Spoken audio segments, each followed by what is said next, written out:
Good evening, everybody. It's good to, I would say it's good to see you all, but I can't see hardly any of you. I can see our panel, fortunately, but it's good to have you here. This is our first webinar of 2021, covering the new agricultural plan and the transition plan. It's the fourth of our three TFA members webinars, which are very kindly sponsored by Barclays. So a big thank you to them again for doing that. Just so you know, the webinar will be recorded and it will be available on our YouTube channel after the event within the news section on the TFA website. So if you want to go back and study what you've heard, that's the place to go. Or if you know of other people that might be interested, send them in that direction. So we are going to discuss tonight what the new agricultural policy means for you. And I'm not surprised to see that we've got quite a lot of attendees on this one. It really is time for massive change, I think, within agriculture. And it's important that we all sort of, I guess, grasp the opportunities, but are also aware of what the risks are. So we're joined tonight by James Wright, who's the head of policy at DEFRA on scheme content and payments. He's put his neck on the block there, being on payments. So I suspect there might be a few questions about that. So nice to see James. And we're not yet, but hoping to be joined by Jonathan Baker, who's the head of the Future Farming Programme Policy and Strategy. So has a wider remit than James, but also obviously understands where we're going with the policy. We're going to kick off on the policy side of it with Lynette Steele, who many of you will know is a Tfa Policy Advisor, giving us a brief run through of the ATP. It'll be a bit of a whistle-stop tour, I think, because it's quite a big document. So for Lynette to squeeze this into 10 minutes will be quite an achievement. And we're also joined first off this evening by Debbie Airy, who's the head of agriculture at GRP Insurance Group. Many of you will know that GRP are our new insurance partners as of end of last summer, I think. And Debbie has kindly spoken at a few of these, and it's really important that we're aware of what they do, and I think to date are doing a really good and valuable job for us. So that's, welcome to Debbie. I would just say also there will be an opportunity to put questions to all of the speakers later on in the evening. So if you could put any questions you've got into the chat box, and George Dunn is going to keep an eye on those. We've got quite a number of questions that have come through prior to the evening, so we'll try and cover those.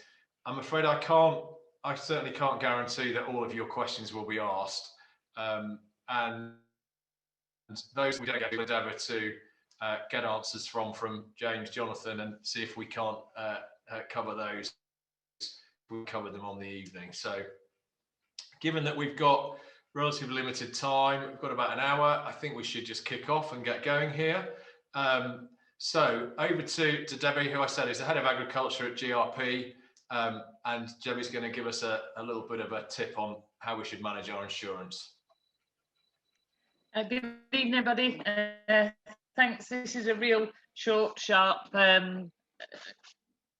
message to get over to you. Relationship with GRP, with the TFA and GRP has gone really well. Since we picked this up in October, we've now started to see a little bit of traction on the quotes. I think had been on one of the webinars, so sort of getting our faces in front of everybody. When we get over this COVID world, we really, get in front of people and join some of your events, which were really useful. Some of the things that have been picked up, people are coming to us and they've had from other providers, particularly the NFU. And one of the biggest questions that seems to keep coming up is the young driver market. Now, historically, young drivers were actually included on the farm fleets, and that's understandable, especially the youngsters actually work on the farm. But more and more are being asked to cover vehicles for youngsters who no longer work on the farm work away from the farm. And we're really finding that insurance companies are, there's a particular reason for that. There's been a large claim with a young driver on a farm fleet, and he wasn't part of the farm network. It made everybody a little bit more cautious. You'll actually find that if they go on their own and do their own insurance in their own name, it's actually cheaper than being on the farm fleet. So we're pushing people towards that.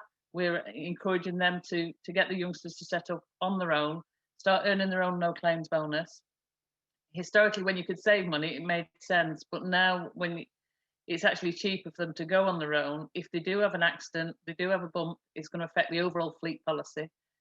We're now entering into what we call a hard market. So your insurance prices are predicted now. We're expecting 15 to 20% increases over the next 12 to 18 months.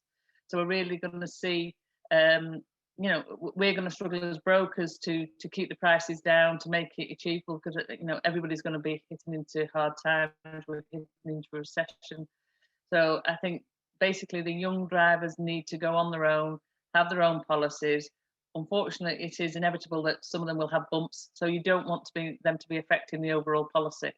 So our advice is, and it's not that we're being awkward or different, that they do go on their own, set off on their own from there. It's better to go on the internet for these prices to go. It shouldn't be part of the farm policy, to be honest. It should be individuals who specialise in the young driver market. They can offer better cover at a more reasonable price. We can guide you, we can help you, but be upfront. Tell us, that if they're not working, again, if they're working on the farm, they need to drive the pickups, the defenders, bigger vehicles. We can accommodate that, but we can't accommodate the Golf GTI with a young driver. One for us. So there's no point in being disappointed. So I just wanted to highlight that. That is an area. If anybody wants to chat about it personally, or you've got youngsters, I have 7 children of my own, so I do understand it's difficult when they start 17 and they all start wanting to drive driving vehicles. So that's my top tip, is to keep young drivers wherever possible in their own name, keep them off the policy. Also, a couple of things that we highlighted last time, and we're still available to chat on. The health and safety click. I do think that health and safety is going to be a bit more part of the farm in future, and the statutory requirement for inspection for vehicles that lift or air receivers, load-alls, really should have those certificates, and we can offer that cover. So I have been instructed not to go over time. I'm hoping I haven't gone, Mark, but any questions, if anyone knows where to contact me, please be in touch. Thank you. That's absolutely perfect, Debbie. Very, very well done. And that's quite interesting. I think that's possibly the first time I've had insurance advice which says don't put them on your policy. So that's a nice, honest bit of advice, I think, and something we should all consider. I'm just wondering how that conversation is going to go down with some of the youngsters when we tell them to go and get their own insurance. But I think it's a very good bit of advice. Thank you very much for that, Debbie. And I would encourage anybody who's looking at insurance renewal or whatever, get in touch with GRP, see what they can do. As Debbie said, this relationship, I think, is really starting to work. So for us as TFA members, so thank you very much for that, Debbie. And there will be, if you've got questions, please put them in the Q&A box. Is it a Q&A box rather than chat box? Sorry, and we'll pick those up at the end. So I'm just checking. I think Jonathan maybe still is obviously struggling with IT issues. So James, I'm afraid you're going to be slightly thrown to the wolves here in a moment when we get to the questions, and maybe Jonathan will have sorted his IT out by then. So just to start off with on the new agricultural policy, I'm going to invite Lynette to give us all a run through in a whistle-stop tour of the ATP. I'm sure it's something a lot of you are sort of partly familiar with, but Lynette does this day in, day out. So over to you, Lynette. Blimey, that's setting me up to know more than I might. But thanks, Mark. Yeah, I'm just gonna do a whistle-stop tour of the Agricultural Transition Plan, which was published at the end of November.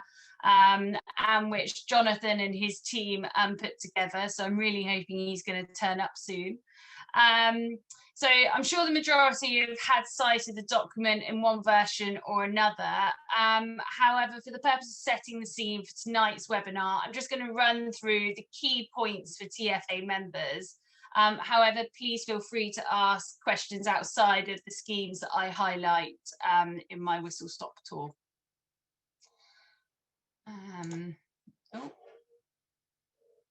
Sorry, just trying to, there we go.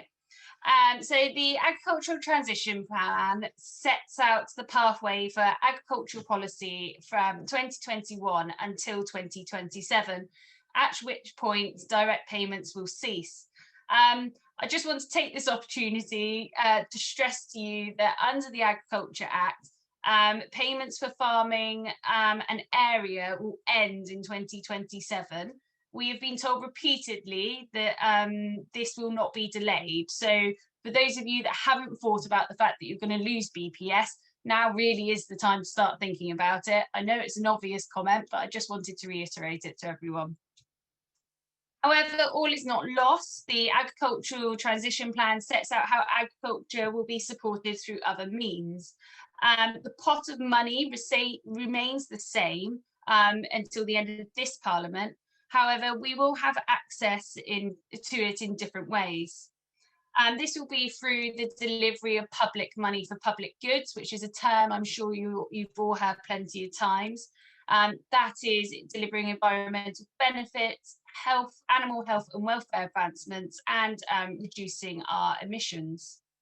So the largest part of the ATP is the Environmental Land Management Scheme, or ELMS. ELMS is very much still in the development stage, which I'm sure James will be able to talk a bit about later. And it will remain in that stage until its full rollout in 2024. However, as part of that development, some elements will be rolled out prior. So tests and trials have been ongoing for a number of years. These have been small, often regional projects, which have been testing in the real world scheme design ideas, such as the use of the land management plans and payment by results. These learnings from tests and trials will then feed back into the overall scheme design. There are 3 components to ELMS. They're now called components. Originally they were called tiers, but because of COVID-19, the language has changed and we can't use pillars because that was under cap. So the first component is the Sustainable Farming Incentive. This will set out baseline standards which the majority of farmers should be able to achieve. DEFRA aiming for an uptake of over 90% participation in this component. The second component is the local nature recovery. This is seeking to encourage collaboration between farmers to deliver landscape scale projects. Trials and tests have shown that these projects are likely to need a local facilitator to get them off the ground and should be based on local priorities. It shows that one size does not fit all in component 2, and so it will be very much a farmer-driven initiative. And the third component is landscape recovery. This is talking about much larger areas of land being entered into long periods of agreement to deliver land use change, such as rewilding. And applications to this component will be very bespoke and quite an intensive process. So now here comes some of the confusion, and James and I spoke about this a bit earlier. Prior to 2024, there will be a national pilot of the first component, the SFI, which will be tested, as we see with tests and trials, some of the elements of that scheme. These elements will be familiar to the majority of you all, such as soil management or hedgerow and boundary management. In the first year, the scheme will, or the pilots will sort to recruit 1,000 farmers to test it, and then aiming up to 5,500 farmers by year 3. Expression of interest into this pilot scheme will be invited in spring this year, data is still to be confirmed, but we'll of course let you know as soon as we know. Parallel to this, core elements will go on to form SFI 2022, which will be available until the full rollout in 2024. Alongside all of this, we will still see countryside stewardship being offered, albeit in a simplified version. And that will be available to new applicants up until 2024. We've been promised that if you're already in an environmental scheme, you'll be able to upgrade to a new scheme without penalty. We're also seeing extensions to legacy schemes, such as higher level scheme stewardship, are being offered on an annual basis. The RPA will approach you if they would like to extend your current environmental agreement. So outside of the environmental element, just before I move on, farming in the protected landscape is being developed alongside the main elm scheme, and development of this scheme is the development of this scheme is focused on creating a bespoke package for farmlands in national parks, triple SIs and AONBs. And early forms of this scheme will not be piloted this year. The second part of the ATP will be accessed through productivity schemes. Firstly, the Farm Investment Fund will be something quite familiar to you all. And in recent years, we've seen similar schemes through the Countryside Productivity Grant. DEFRA are aiming to introduce the Farming Equipment and Investment Fund, small grant. This is a small grant scheme for predetermined items later this year. We're currently consulting with DEFRA on the list of items which should be available through the fund, and it's likely, but not confirmed, that the budget spend will be increased. The second element is the Farming Transformation Fund, which will look to fund larger projects such as water storage infrastructure and the use of robotic and automated technology. The TFA continues to put forward the case to DEFRA that productivity does not just come from equipment purchasing, and would like to see a more holistic approach to increasing farm business productivity for a whole farm plan. The Animal Health and Welfare Pathway is another part of the ATP and has been developed to help farmers make marked improvements in the advancements of animal health and welfare. I believe this is vital, as arguably livestock is one of the most valuable assets on our farms, especially for tenants who do not own the land they farm. Initially, the scheme will focus on controlling or eradicating endemic diseases amongst cattle, pigs and sheep, and initially the scheme is likely to be rolled out by your own vet. The Slurry Investment Scheme and the New Entrant Scheme are also round the corner, and we are in early stages of discussing these scheme designs with DEFRA, and of course we'll let all our members know any developments as soon as we know more. We're especially aware that the Slurry Investment Scheme is of real interest to a lot of you, and it will present an opportunity for landlords to hopefully engage in discussions about current slurry storage issues. The ATP does lack in detail. However, one thing it does clarify is the percentage loss of BPS and that we can expect up until 2024, but it doesn't clarify what the loss will be from 2024 until 2027. The document also outlines DEFRA's commitments to introducing a retirement scheme or the lump sum scheme. Just like to take this opportunity to thank everybody who's completed our online survey. It's open until the end of this week, I believe, and if you have not already filtered him, please do so. The results will be shared direct with DEFRA, who plan to start formal consultation on the scheme in spring this year. So that's a super quick run through, and I do believe I've come in on time. So yeah, I think we should probably move to questions, Mark. Thanks, Lynette. Yeah, I wish I'd not made the comment about being on time now, because obviously everybody's super smooth on this one. Thanks very much, Lynette. There is actually a question from James Wright, which I think represents how used to using acronyms we all get, asking what ATP is, which is the Agricultural Transition Plan, I think. Is that plan right? I think.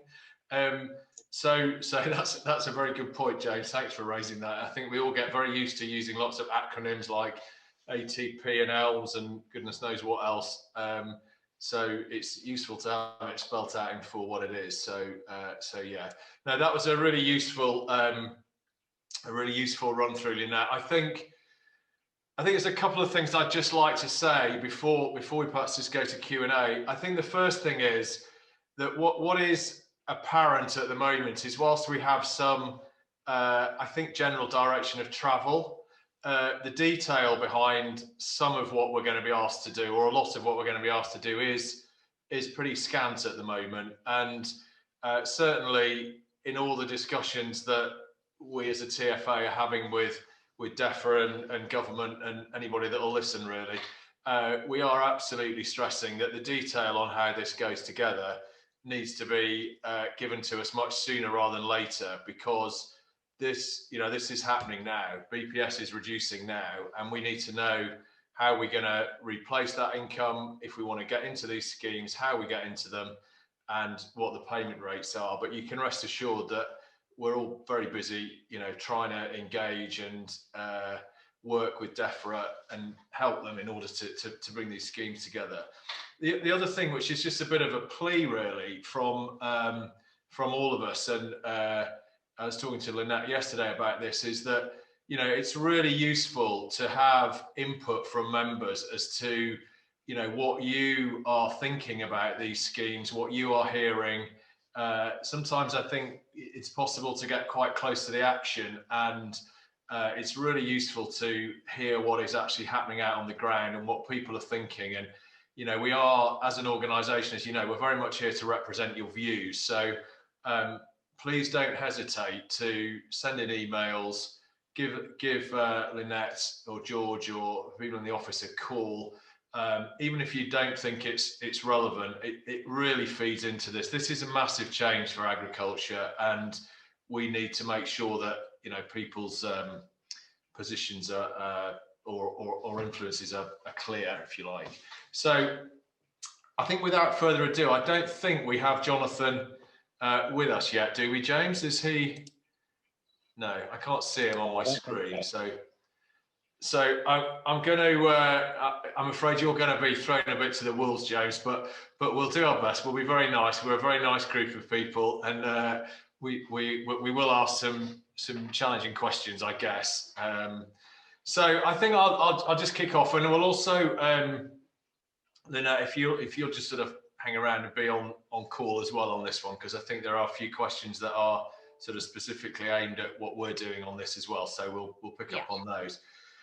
I think probably, James, if I can, could we start with we've got a few questions around access, and I think one of the, or access to schemes, should I say, and I think one of the big issues that we as a TFA have is highlighted really by a question sent in by a member today, which is, can DEFRA give us assurances that tenants, both on AHA and FBT tenancies, will not be precluded for partaking in the schemes that are outlined in the ATP?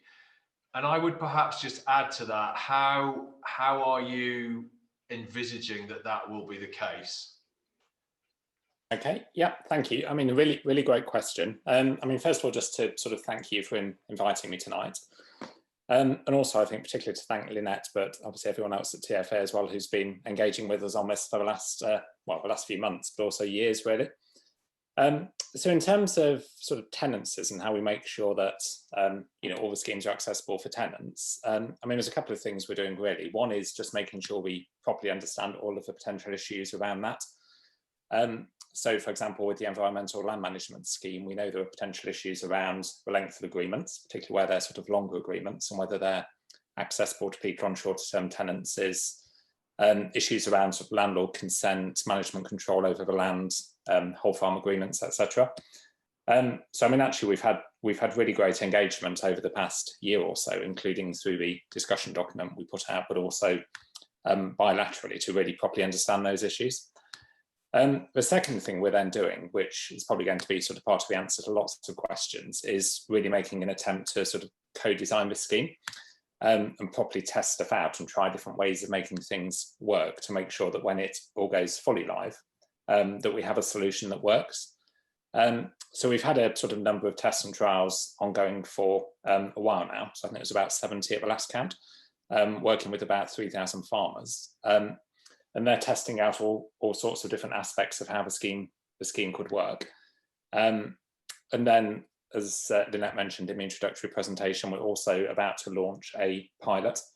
And again, we won't have all of the answers at the start of the pilots, but the idea is that we can use that as a space to test out different approaches, find out what works, and if something isn't working, then we can change it. So I can't give you all of the answers now in terms of exactly how we're going to make sure this works for tenants. But what I can certainly say is we're committed to do that, you know, working as hard as we can to make sure that we come up with solutions where there have been issues in the past, and make sure that you know, not just the environmental land management scheme, but the other aspects of the sort of future farming package are accessible to tenants too. Okay, thanks, James. I think it is absolutely fundamental to us that. Sorry, Lynette, do you want to add something? Yeah, I was just going to add on to that, just to kind of come at it from our point of view. We've had discussions with the Elms team regarding obviously tenants access, and some of the things we've talked about is multi-annual start dates and different lengths of agreements, so that you could tailor it to suit your tenancy agreement rather than the statutory 5 or 10 years. We've also talked about that you might not have to enter your whole farm into the scheme from the off, and it might be that you have multiple agreements, so that if you've got varying landlords with very different tenancy lengths, that again, it's a bit more of a tailored package. And James, I don't think I'm wrong in telling people that Elms is hopefully going to be a bit more tailored than, you know, as we've seen previously. Yeah, absolutely. So, I mean, you know, we're certainly learning lessons from what's happened in the past and what hasn't worked. But one of the sort of key things we're looking to achieve with environmental land management is making sure the scheme is more flexible and tailored to different types of farmer to make sure it works for everyone. Okay, thank you. I'll just pick up on that, James, just moving on a little bit. It is related to access, I guess, but I'm just going to lump two questions together here. What Andrew Harrison asks, if you're aware of the fact that if Elms is not well paid, and he states that income foregone is useless, which I suspect is quite a widely held view, and easy to operate, and practical to operate, and to fit into a farming system, it will not be supported. So in a way, you know, what are the payment rates, and how are you going to make sure people are encouraged to get into it? And perhaps a similar connected question from Robert Martin, who asks that even though lowland dairy farmers may wish to participate, how do you get them to buy into Elms when most will only get into the first component, i.e. the SFI? So intensifying their unit would bring in a better return financially than participating in the scheme. I think both of those are related to how do you get the payment rate right to encourage people to sign up? Yeah, absolutely. So I mean, payments are, you know, clearly fundamental to making sure this is attractive. So I mean, we've been really clear that we want to make sure that environmental land management is attractive to all farmers, and we're looking for really high uptake of the scheme. And you know, it's probably the sort of most consistent piece of feedback, or certainly one of the most consistent pieces of feedback we get, that both, you know, we need to make sure payments are right and set at a sort of appropriate level, but also that using income for complex cost and the way they're calculated under existing schemes doesn't necessarily achieve that. So, I mean, we've heard that loud and clear. We're working through sort of different approaches that you could use to calculating payments under the new scheme. There's a couple of things we're sort of particularly looking at. So one is looking again at how you actually calculate the costs of participating in the scheme. I mean, clearly the payments for the existing scheme have been around a while now, so there's a job we need to do just to update that. but also looking more sort of fundamentally at what the full range of costs of participating in a scheme like environmental land management are, to make sure we're properly reflecting all of those costs, because that's important.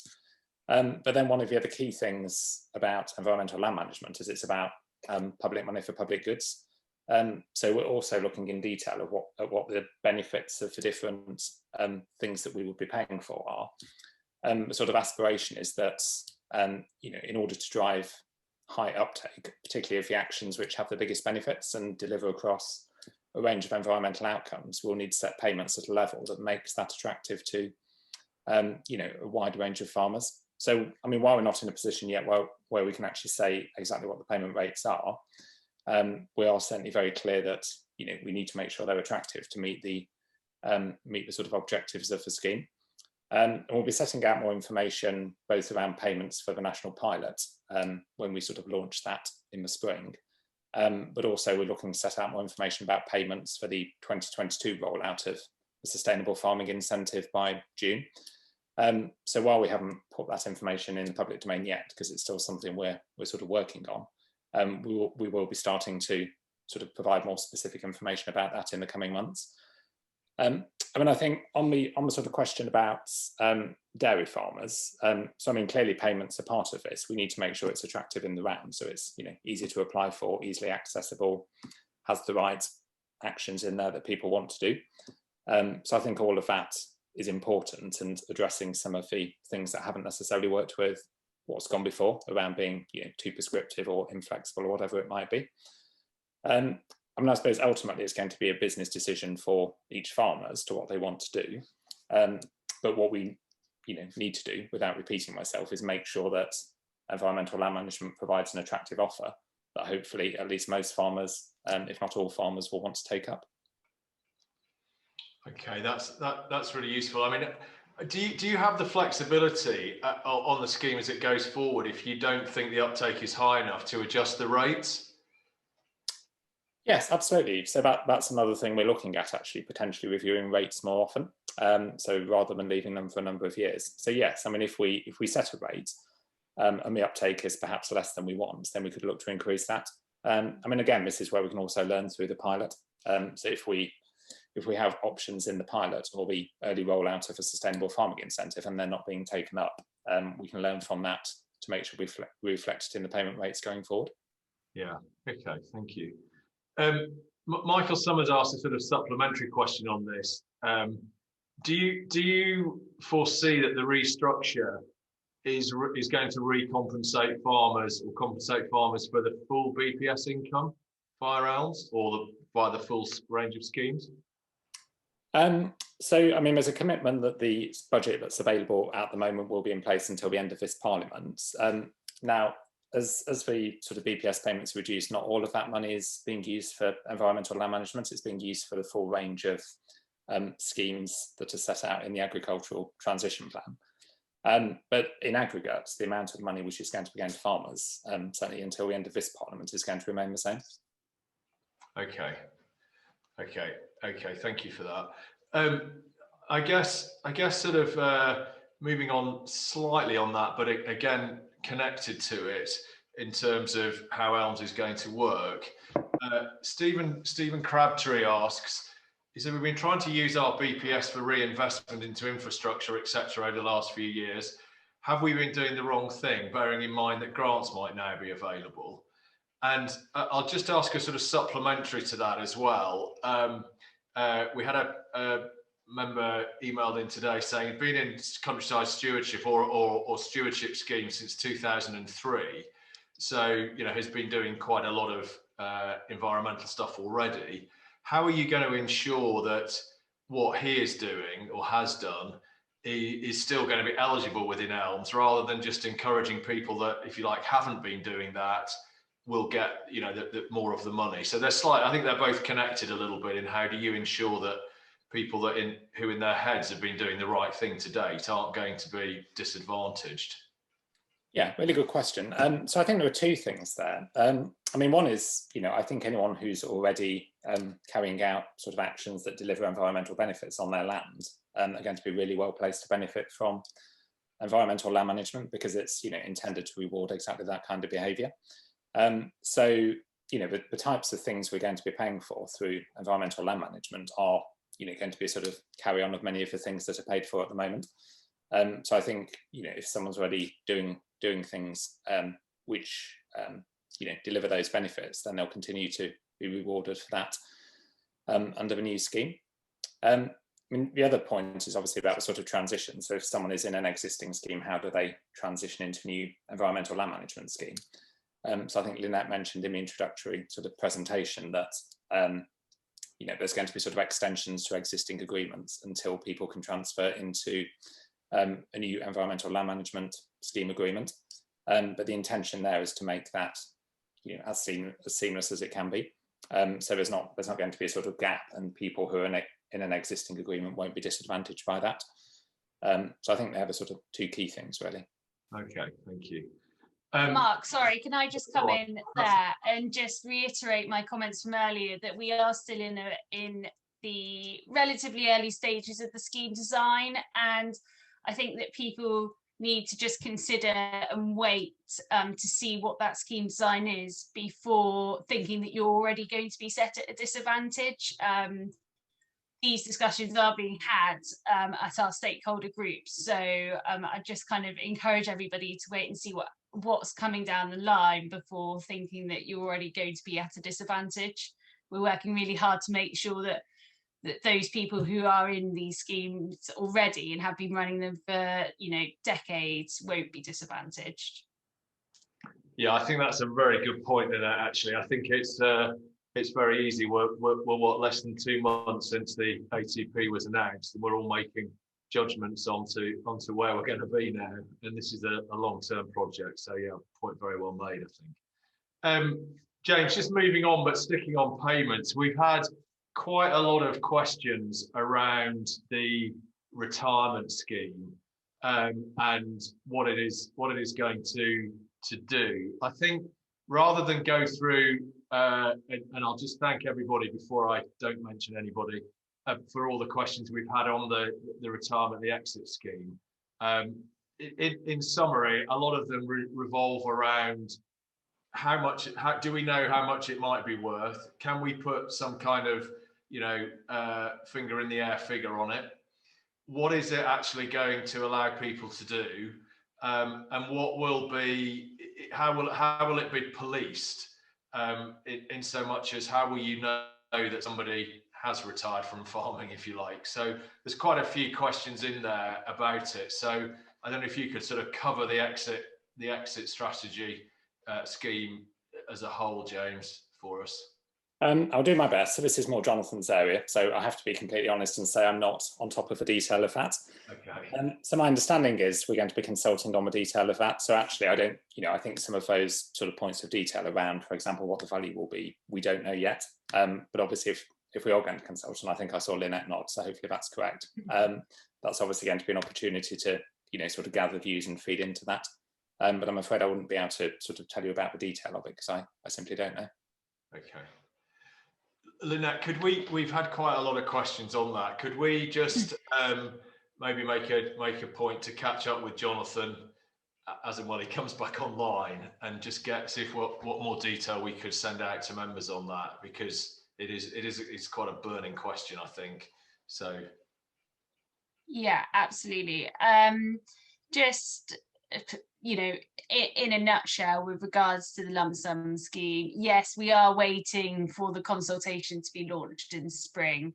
Originally, it was kind of put out to everybody that you might be able to reinvest the money into farming activity, but as policy has developed, it would seem that it is a lump sum to retire from the industry. So I don't know if that answers, I think I saw a question pop up earlier.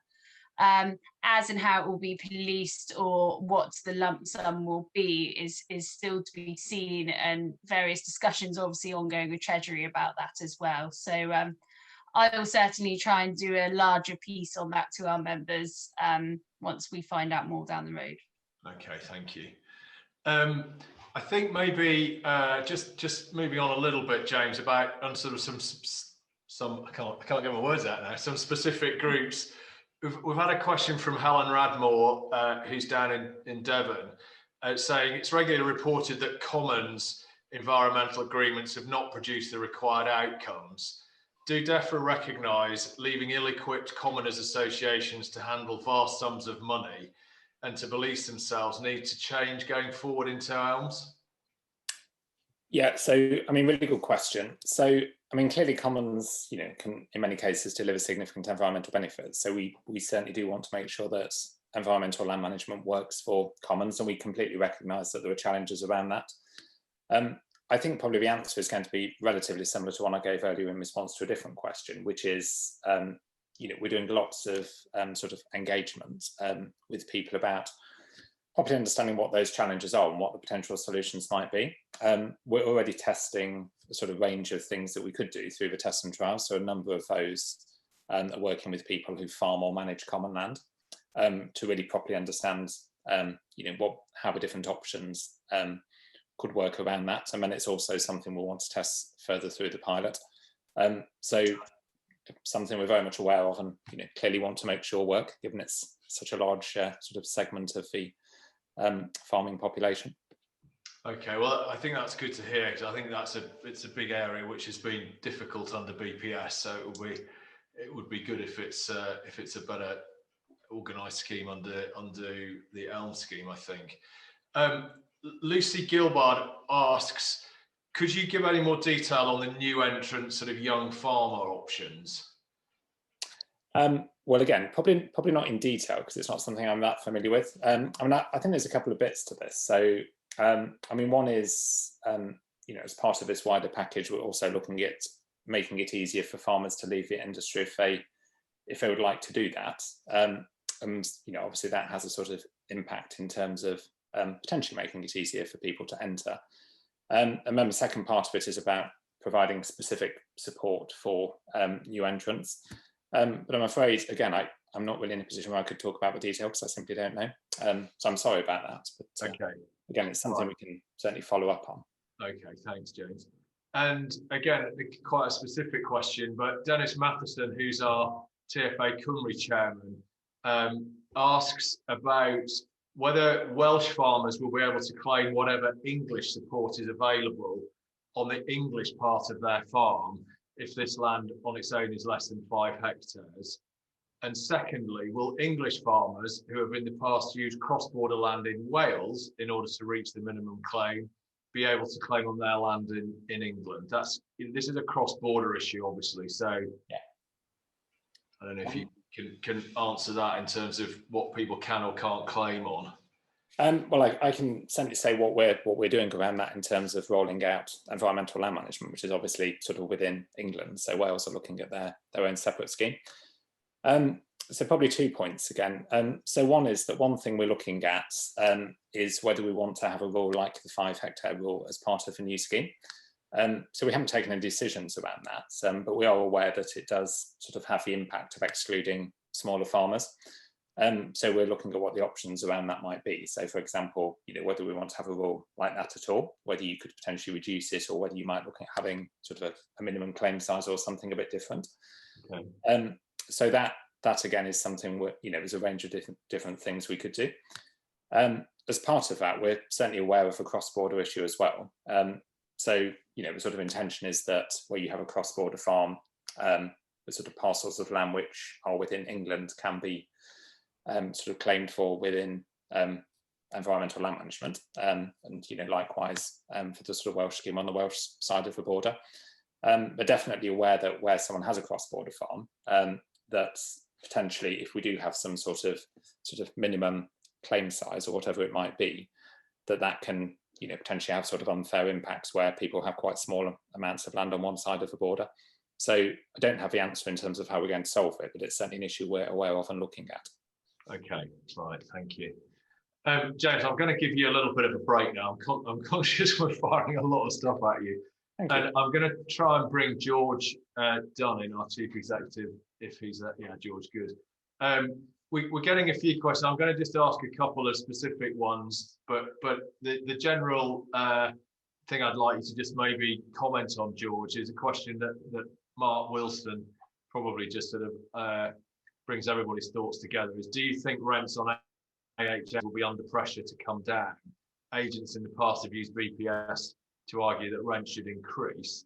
So maybe just hold thoughts on that one in terms of pressures on rent. And then more specifically, Stephen Crabtree, which is a tree related one, says, I approached my landlord saying I'd highlighted 30 hectares which was suitable for tree planting to avoid poaching and enhance our upland management, both of which I classed as environmental measures. I didn't hide the fact that I was using it as an income stream. The reply was, you do the farming and we'll do the tree planting. So I wonder if you could comment on how that might fit in and where our view is on that. Okay, Mark, yeah, very, very pleased to do so. And I might just say something about the lump sum scheme as well, because I know we've had quite a lot of questions on that tonight, and Jonathan hasn't managed to solve his technical difficulties to answer them. So I'll do my best to see if I can answer those as well. So on the issue of rents, DEFRA does appear to have a overarching belief that rents will solve everything with the tenanted sector, and the rents will simply fall as BPS falls away.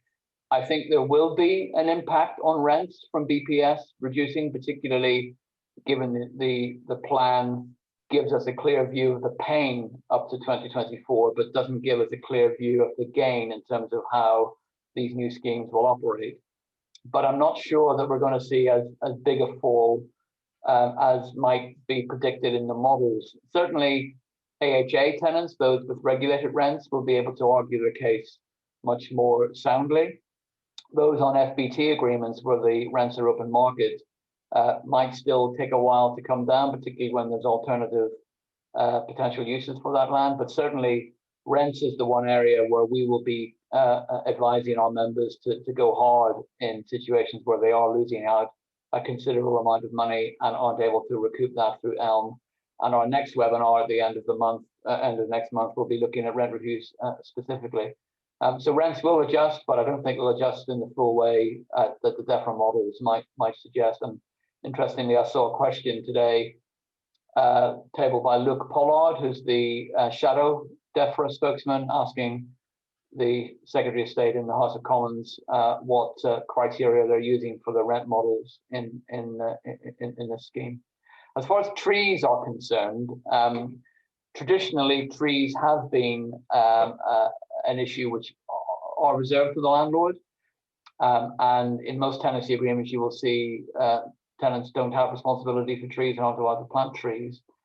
At least for those tenants operating on AHA agreements, we have a facility for them to argue the fact that the landlord may unreasonably deny them access to a financial assistance scheme to plant trees. You can go to arbitration or dispute resolution to try and get that consent through. It's more difficult than FBTs, and particularly with short-term FBTs to do tree planting.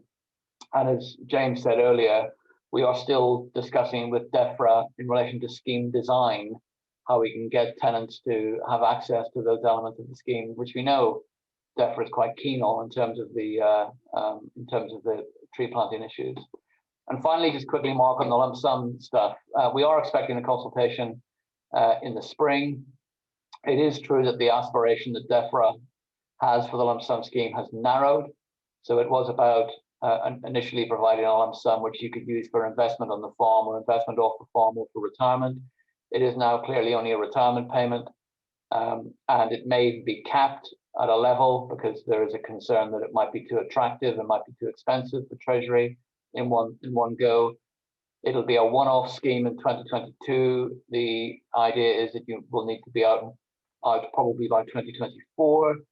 And the other reason why it's limited to retirement only is I think DEFRA has understood that in terms of cross-compliance, it's difficult to get farmers to cross-comply if you've already given them a lump sum and they continue in agriculture. So I think there's a number of reasons why DEFRA has pulled back on that. I mean, sadly, Jonathan's not here to deny any of those allegations that I've made, but I think we will see a much reduced scheme around exit only.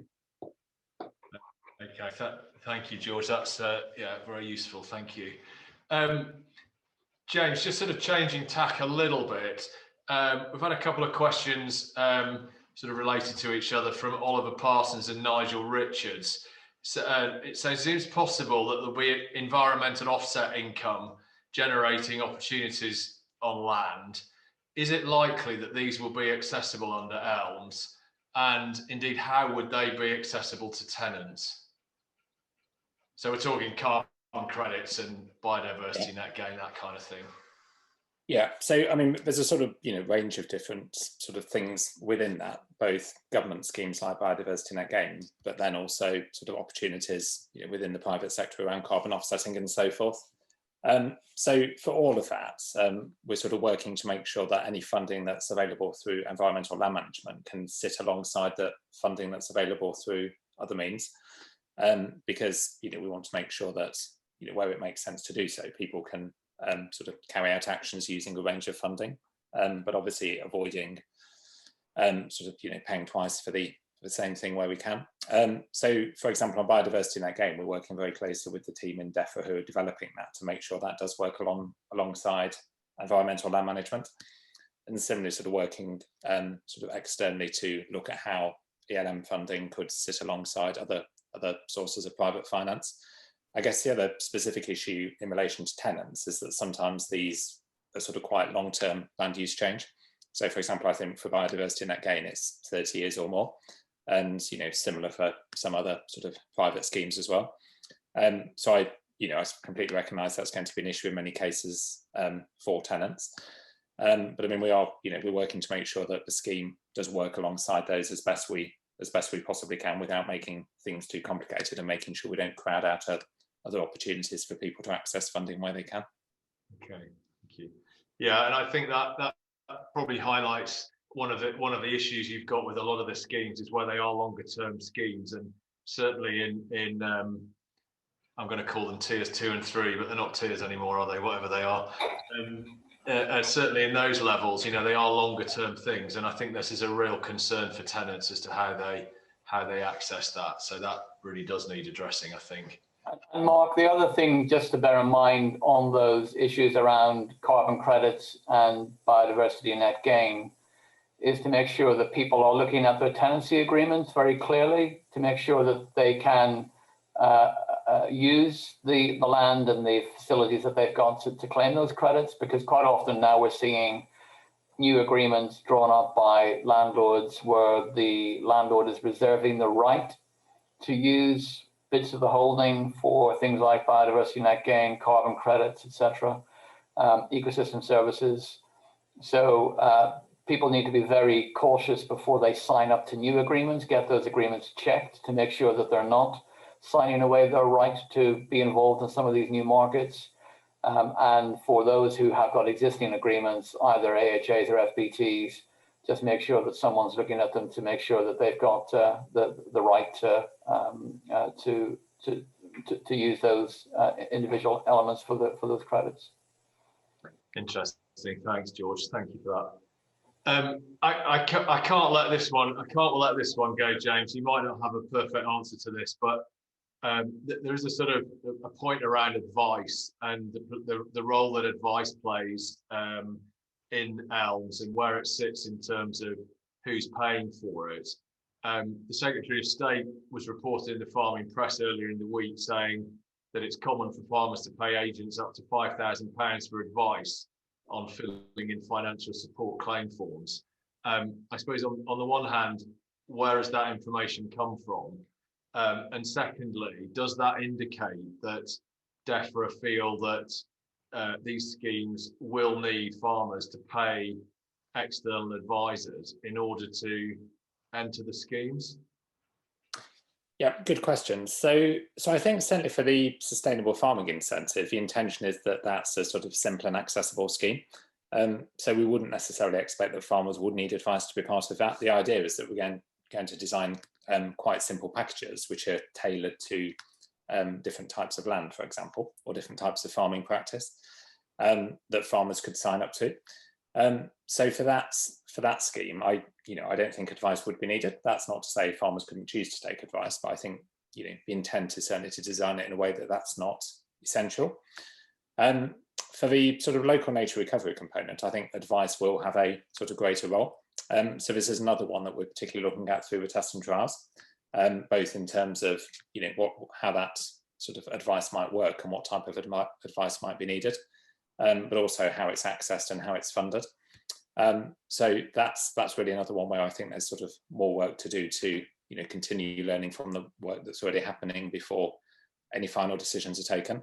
But certainly for the SFI component, we wouldn't expect that farmers would have to take out advice to be participating in that.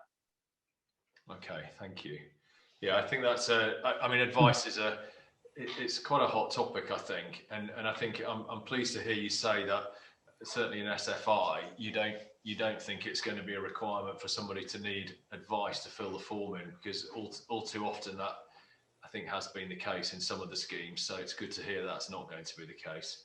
And Mark, can I just chip in on that one? Sorry, now I've been on a tour, now I'm being a pain, so I do apologise. But just on the advice point, we had a session yesterday with the Environment, Food and Rural Affairs Select Committee, chaired by Neil Parish, and we looked at the issue of advice. And I think we do need to differentiate between advice and facilitation. And I think it would be wrong to try and create a new government advisory service, which is going out to tell farmers how to fill out forms and how to go into schemes. People have access to lots of advice, information and support, including from the TFA. But what we really need are people on the ground who can facilitate schemes. And our worry is that this is going to be quite a complex area, and we can't have a computer says no mentality for scheme applications here. So we do need local project officers who understand these schemes, who can help facilitate people into schemes without necessarily advising them about what's best for their individual circumstances. And the worry is, and maybe James can speak to this one, the worry is that there isn't the investment in people on the ground to encourage that level of facilitation that will be required. And we will end up with a remote system which will be very clunky and difficult to operate on a computer says no basis. Yeah, understood. And we're looking specifically at what we sort of need around facilitation, particularly for the local nature recovery component, because one of the other sort of aspirations for that is that we can sort of bring farmers together to collaborate where it makes sense. And again, it's going to be a key role for facilitators there too. So again, that's something we're very much looking at the moment. Okay, thank you, James.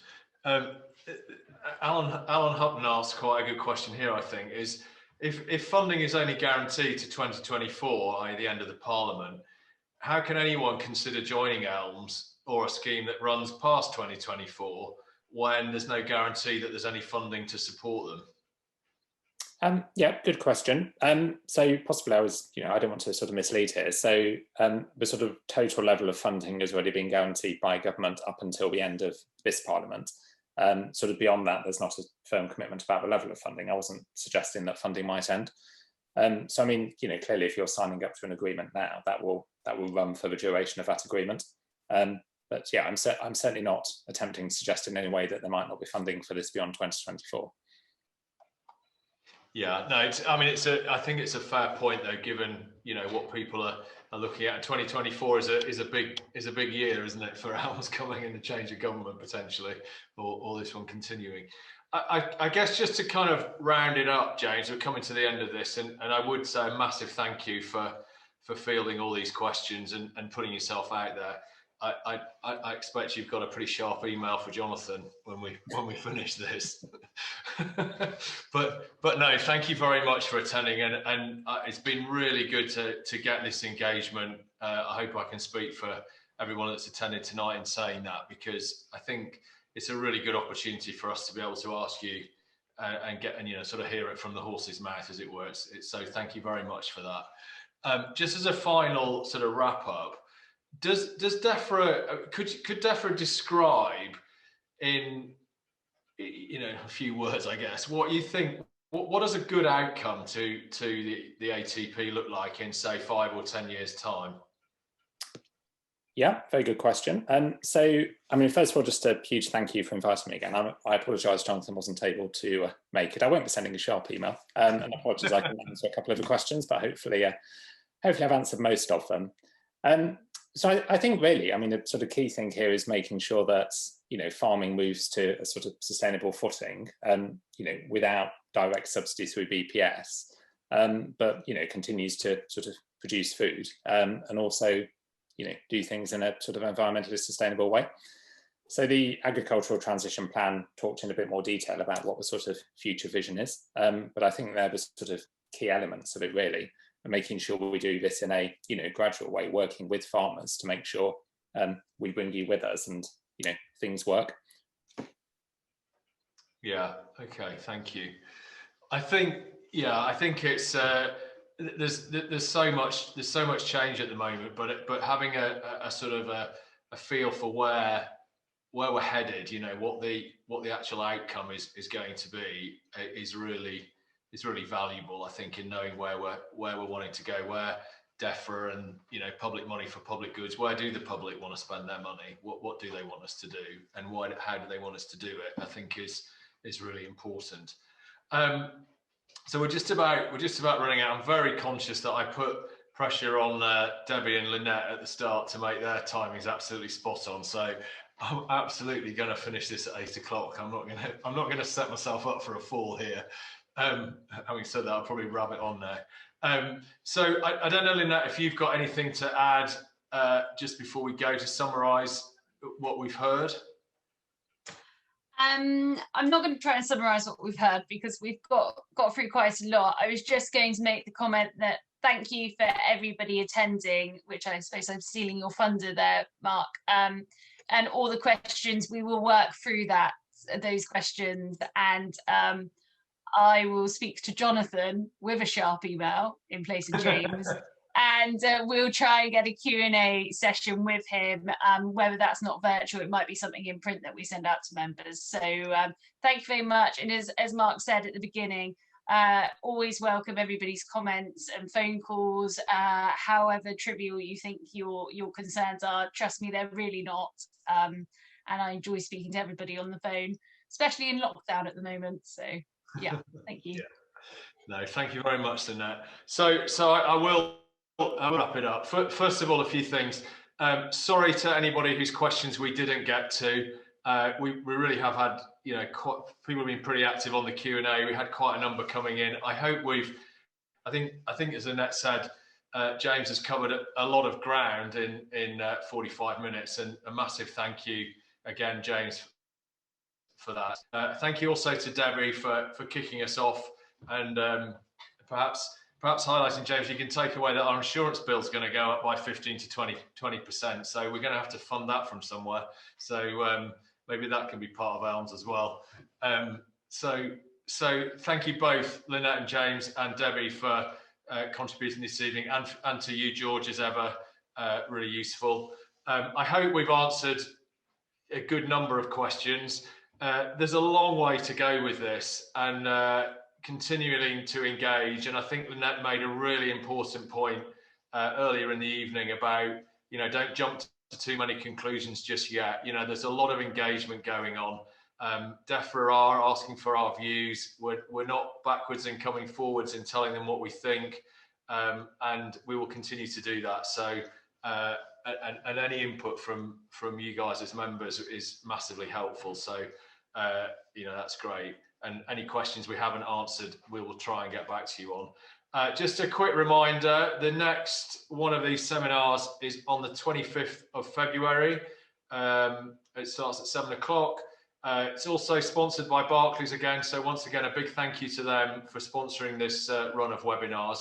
I think maybe when they did this, George, they thought this was like half a dozen, maybe through the winter. The way things are going at the moment, we could be into 2022 running these. So I hope they've factored that into their budget.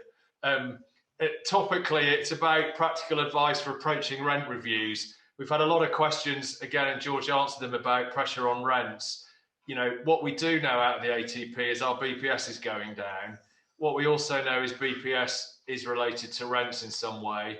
And I think it's a really good time to be thinking of it. So very topical. So please join us on the 25th of February, 7 o'clock as usual. As I said, I've run over time. Apologies for that. Thank you very much for everybody again. Hope it's been a useful evening, and we look forward to catching up with you again soon. Thank you.